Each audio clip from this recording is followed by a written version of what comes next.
Hello guys, आमचं घर बघा किती एस्थेटिक आहे. घर खूप एस्थेटिक आहे. मामाचं घर म्हणजे तिच्या मामाचं घर, माझ्या मामाचं घर नाही. हे तिचं स्वतःचं घर, हे माझं माझ्या मामाचं घर.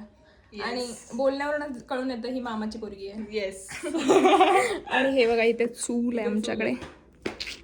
आमचं घर इतकं भारी आहे ना, सगळं एस्थेटिक आहे एकदम. एकदम एस्थेटिक आहे. म्हणजे लोक असे घर बघतात, आमचं घर आधीपासून तसं आहे. लोक बघायला येतात आणि लोक शूट करतात. हा एस्थेटिक चुलीवर जेवण बनवायचं शूट करतात. आम्ही तसं पण जेवतो. असे फोटोग्राफर असे घुसून घुसून असं एक एक कंटेंट शोधतात. तरी आम्ही विचार का आम्ही तरी कंटेंट नाही बनवत. आम्ही हे बघा ही मावशीची ही माझ्या आत्याची मुलगी. हा म्हणजे मी पण तिच्या आत्याचीच आहे.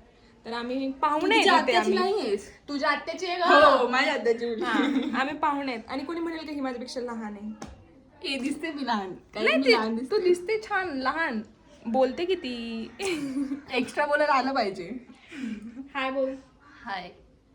ही शांत आहे आणि पिसते एक बिचारी शांत मध्ये. असतं, एक बोलताना जास्त. आम्ही बाकीच्या कझिन्सचा वेट करतोय. म्हणजे थोडस तिचं लग्न तीच नाही अजून. हा मी सगळ्यांच्या आधी आले. पाहुणे लवकर येतात.